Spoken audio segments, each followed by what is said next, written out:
My younger sister, Lois, called me just before our mom's funeral. She hadn't replied to any of my messages, so I was surprised to hear from her. She told me she'd just come back from Hawaii with Keith and brought me some chocolates.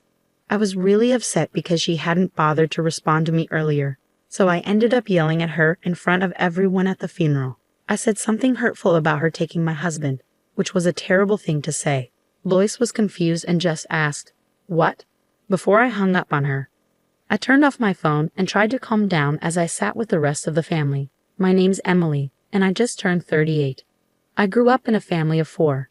My parents, my sister Lois, who's 6 years younger, and me. My parents were pretty strict, especially with me being the oldest. But they always spoiled Lois because she was charming.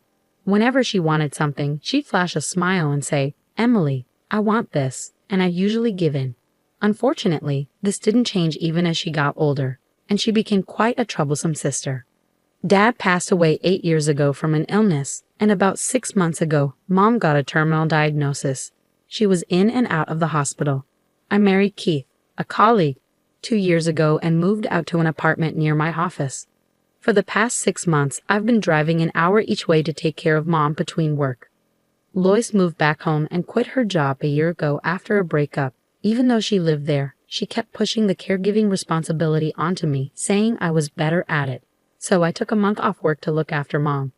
But despite my efforts, she passed away 2 days ago. And where was Lois? She'd gone off to Hawaii a week before Mom's passing. I tried to convince her to stay, but she wouldn't listen. At the funeral, after the priest finished speaking, friends and family started paying their respects. It was touching to see not just relatives, but also many of Mom's friends there to grieve. Some colleagues from my company came too. "I'm sorry for your loss," one of them said. "Thank you. I really appreciate you letting me take time off to be with my mom in her final days," I replied. "He's actually my father-in-law, the president of the company where I work. He's been really understanding about everything I've been going through and has supported me a lot."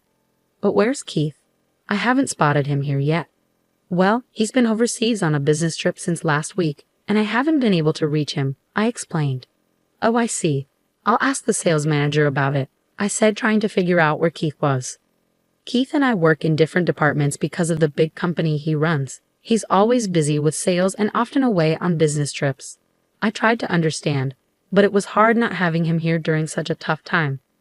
I was worried about handling everything alone, especially with no contact from him or my sister. Meanwhile, my father-in-law made the effort to be there for the funeral. Despite his busy schedule, his support meant the world to me, and it almost brought me to tears. I had to hold him back as we rode in the limo to the crematory with the rest of the family. When I turned my phone back on, I found almost 30 voicemails, mostly from Lois. "Answer your phone. You can't just make up some ridiculous lies because you're upset that I took Keith from you," she yelled in her messages. "She took Keith from me?"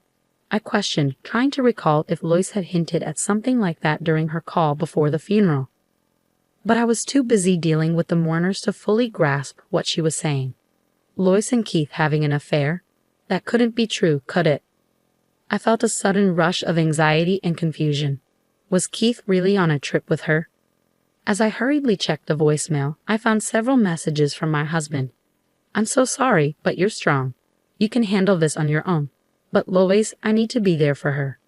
We need to end things," he said in a message that felt like it came from a soap opera script. Hearing those words, I couldn't help but mutter, "I wish I hadn't heard that." Finding out that my husband and sister were having an affair and enjoying themselves in Hawaii during my mother's funeral felt like a cruel blow. "You need to come right away if you want to say your final goodbye to Mom. We're already heading to the crematory," I reluctantly informed my sister over the phone. "That's not funny. Stop lying. You're just bitter because I took Keith from you," she shot back. "But it's true. You must be upset about losing your husband." "Yes, he's the next company president and wealthy." "I get it, Emily, but there are lies, and then there are terrible lies. You're an adult. You should know better," she retorted. "I never thought I'd hear that from you," I replied. I was surprised, though. I had no idea that you and Keith were cheating. I could almost hear the smirk in Lois's voice. She'd always loved playing tricks on me since we were kids and would laugh when I fell for them. I sighed in frustration. "Anyway, this isn't the time for this. If you want to say your final goodbye to Mom, come now," I urged. "I'm tired of that lie." So why do you have cheese? Lois asked abruptly. Ask his father, I replied, throwing the question back at them. I could hear them discussing on the other end, probably caught off guard by me bringing up his father. Eventually my husband, who seemed to be with Lois, took the phone. Emily, is that true? He asked. If you don't believe it, do whatever you want. I'm hanging up now, I stated firmly before ending the call. Soon we arrived at the crematory. It was my last chance to say goodbye to Mom, and my mind was in turmoil with the whirlwind of emotions from the past few days and the pain of losing my mother. I felt lost and overwhelmed, tears streaming down my cheeks. Seeing me like this, one of my relatives comforted me, saying, Your mom would surely be grateful to you, Emily, for taking such good care of her until the end. I stood in front of my mother's casket, bidding her my final farewell. Mom, thank you for everything. I'm going to miss you so much, I whispered. Just as her casket was being carried out for cremation, there was sudden commotion. Wait a minute, where's Mom? My sister and husband burst in, their voices loud and frantic. Lois tried to hold onto the casket as it disappeared behind the doors, but they closed abruptly, leaving her wailing in despair, with Keith looking stunned. We should move along now. We're disturbing others, I said, trying to keep calm. Why didn't you tell me, Emily? I didn't get to see Mom at the end. It's your fault. Lois accused me, her voice filled with anguish. My fault? I echoed, bewildered by her accusation. Absolutely. If it was this serious, you should have told me earlier. You never said anything. Lois accused, her voice filled with frustration. I couldn't help but feel exasperated. How many times had I explained our mother's health condition to her? Every time she'd just brush it off, saying, I don't know how to handle any of this. I'll leave it to you, Emily. That's right. This all happened because you didn't explain how serious Mom's condition was. It's your fault, Lois continued to blame me. Even Keith, my husband, joined in, pointing fingers at me. I stared at them in disbelief. Then what were you two doing all this time? I demanded, my voice rising with anger. They gasped, finally falling silent. If you can't say it, I will. You were off on a fun-filled romantic getaway in Hawaii together, weren't you? As the relatives murmured, clearly taken aback by the unfolding drama, I couldn't help but feel the weight of their disbelief. For so long, whenever they asked, what's wrong with Lois? Or isn't Keith coming? I'd been making excuses for them, trying to shield them from judgment. Mom, I'm sorry. I really wanted to say goodbye to you more peacefully, I whispered in my mind, seeking her forgiveness. Gathering my resolve, I knew I had to clear the air. When did this affair start exactly? You both knew I was on leave caring for Mom, right? I was struggling, asking for help countless times, but all you did was have fun together, didn't you? I questioned, my voice tinged with frustration and hurt. Enough. It's all your fault, Emily. You didn't keep Keith close enough. Lois snapped back. What's that supposed to mean? I demanded, my patience wearing thin. You need to prioritize your husband more. He's been feeling bored at home because all you talk about is work and caregiving. Poor Keith, Lois chided, her words dripping with disdain. Oh, so that's what he said, I retorted, shooting a glare at Keith, who quickly averted his eyes, unable to meet my gaze. Emily, you managed to marry a wealthy future company president, but you've become conceited. That's why he was drawn to me. It's always been like this with you, Lois continued, her tone accusatory. In reality, Lois had a history of stealing my boyfriends back in high school and university. The only time she didn't succeed was with Keith because she was already with her own boyfriend then. What a disappointment. From now on, I'll be with Keith and become the future president's wife. So break up with him, Lois demanded. Fine, you can have Keith. I'll divorce him, I declared, my resolve firm. By then, I was beyond caring. When I decided to marry Keith, I had no clue he was the president's son. He worked at a regional branch and later joined my department at headquarters. Keith was charming, easygoing, and quickly became part of our team. As we grew closer, I developed feelings for him. We started dating, and when he proposed, I was thrilled. It wasn't until I visited his parents' house that I learned his father was the company president. It was quite a shock. So promise me you won't come back later begging to avoid the divorce, Keith pleaded. I won't do that, I assured him. Are you really sure about leaving me? He pressed. Yes, I am, I replied firmly. If you leave me, no man will want to marry a workaholic like you. You know that, right? He warned. I'll live my life as I please on my own terms. But for today, please just say your final goodbye to Mom properly, I pleaded with him. Keith and Lois exchanged knowing looks, smirking as if they had won some sort of victory. The relatives watched on, their brows furrowed, clearly disturbed by the unfolding situation. I'm truly sorry for the scene you all witnessed. I apologized to my relatives, feeling a pang of guilt. I heard Lois whispering to me, always playing the good girl. I hate this about you. I've tolerated a lot from her because she's my younger sister, but I've had enough. I won't consider her family anymore.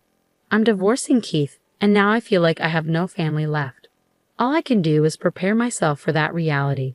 I bit my lip, feeling the weight of it all. 2 weeks have passed since then. I moved out of the apartment I shared with Keith, packed up everything, and settled into a new condo near the office. I've even put my parents' house up for sale. There's nothing left tying me to the past. Lois has moved in with Keith as I moved out. Keith and I have already finalized our divorce papers and submitted them to the courthouse. I'm sure they're happily starting their new life together now. Now that I'm done with Mom's paperwork, it's time for revenge. Watch over me, Mom, I whispered to her portrait, a determined smile on my face. Enjoy your honeymoon phase while you can, you too. The next day, as I went back to the office to sort out my job reinstatement, my phone buzzed incessantly with voicemails piling up. Hey, what's happening? We're divorced, right? Why am I being asked to pay $30,000? Keith's voice sounded confused and agitated. Worried they might show up uninvited at my new place, I suggested meeting at a local diner to discuss. Once we sat down, Keith was furious, practically frothing at the mouth. I got some legal document. What's going on? We're already divorced, aren't we? He yelled. Exactly. I'm just as confused. Lois chimed in, equally puzzled. I had instructed my lawyer to claim $40,000 from Keith as my share of the property and $30,000 from Lois for her portion of our mother's medical care coverage. The documents must have arrived at their places. It was something they should have anticipated, but evidently didn't. I was exasperated. You just need to pay what you owe, I insisted firmly. That's not fair. Don't think you can get away with this. I've suffered a lot of emotional distress. Should I sue you for that too? Keith threatened angrily. Emotional distress? You cheated. Plain and simple. So pay up, I retorted, refusing to back down. They fell silent, perhaps realizing they couldn't argue with the law. Then, after a pause, Lois turned her gaze towards me. So Emily, it's all about the money for you after all, she remarked coldly. Fine, I'll let Keith handle the payment. If I borrow from my dad, we can easily come up with the $70,000. Keith, I know you don't have any savings. Lois, are you really okay being with a guy who has no money? I interjected. Keith will become president soon. Then he'll be wealthy. It's just a matter of time. Lois replied confidently. Oh, Lois, you're after the money too, aren't you? I couldn't help but comment, feeling a mix of disbelief and disappointment. No, I have plenty of love. Dad's been saying for a while that he'll retire at 65. So in 2 years, I'll be president, Keith asserted confidently. Really? That would be something, I replied, trying to hide my skepticism. I'm definitely going to be president. I'm his only son, Keith affirmed. I wonder. I couldn't help but chuckle, my doubt seeping through. I can't believe this. Has she lost it? Lois muttered, clearly annoyed. But the real revenge plan I had in store was just getting started. Keith, you've been taking a lot of time off work, citing family funerals, right? I asked casually. Well, my mother-in-law is family too, Keith replied, trying to justify his absences. That's true, but the company is aware of what you've actually been up to, I continued, watching Keith's expression carefully. Huh? What do you mean? He asked, clearly confused. Do you know that your father attended Mom's funeral? I dropped the bombshell, knowing I had purposely kept this information from Keith and Lois. That was you, Keith realized, his eyes widening in shock. You didn't do any caregiving at all. You have the nerve to lie about taking family leave for that, and you've gone off on several business trips with Lois instead, right? I've reported that too. I stated matter-of-factly. How did you find out? Keith stammered, clearly caught off guard. Lois has been posting photos on social media, showing where she's been and when, and there were a few pictures with you in them. Quite shocking, I revealed. Huh? You knew about my social media? Keith asked, surprised. It's the same account you had back in high school. Of course I'd know, I replied. Lois shifted uncomfortably, and Keith seemed stunned by my revelations. Wait, does Dad really know everything? He asked, looking bewildered. Just as my mother was family to you, your father considered her family too. So of course he knew about the funeral, as it should be reported to the company. Even after the funeral, he reached out to me several times to check on me, so I reported everything to him. And he's quite furious. He also made it clear he has no intention of making you the next president. I explained, dropping another bombshell. Huh? But I'm his son. Keith protested, disbelief written all over his face. He said he doesn't recall ever mentioning our company follows hereditary succession. He also made it clear he doesn't need a son who would act so disloyally. I informed them, relishing their shock. So Keith won't be the president? Lois asked, her voice filled with disbelief. As I watched their pale faces, I decided to push them even further. And just so you know, I'll be taking over as president starting next month. Huh? Keith and Lois exclaimed simultaneously. In fact, I've just received the official notice from the president and my superiors at the company. I've been formally appointed as the new president, I announced confidently. There's no way they'd make you president, Keith protested, clearly rattled. If you think it's a lie, why don't you call your father and ask? I challenged him. Keith hurriedly dialed his father's number, while Lois, his new wife, watched anxiously. So Emily is really going to be the president? It's true? So I won't become the president's wife? If I had known, I wouldn't have taken you from Emily. Lois lamented, her voice tinged with regret. But you just said you loved me, Keith muttered, stunned by the turn of events. That was considering your assets, I clarified firmly. What did you say? Keith's voice rose in confusion and frustration. Unable to tolerate their squabbling any longer, I stood up. If you two want to argue, do it somewhere else. And I'll be expecting the payment. Thank you. Wait, please don't leave me. Please, sis, support me, Keith pleaded desperately. I evaded their outstretched hands and walked away. Eventually, the couple ended up divorcing. Keith was demoted by his father and eventually resigned from his job. Now he works multiple part-time jobs every day to pay off his debts to me. Lois, on the other hand, is reportedly working at a bar at night. Initially, she seemed to be doing well, but she fell victim to a bad situation after being deceived by a dishonest man. Meanwhile, I've become the president. Admittedly, it's for a small company that operates as a subsidiary in the caregiving industry, established based on the proposal I submitted during my caregiving leave. However, the caregiving sector is projected to grow in the future, and I'm determined to excel. I'll give it my all from here on out.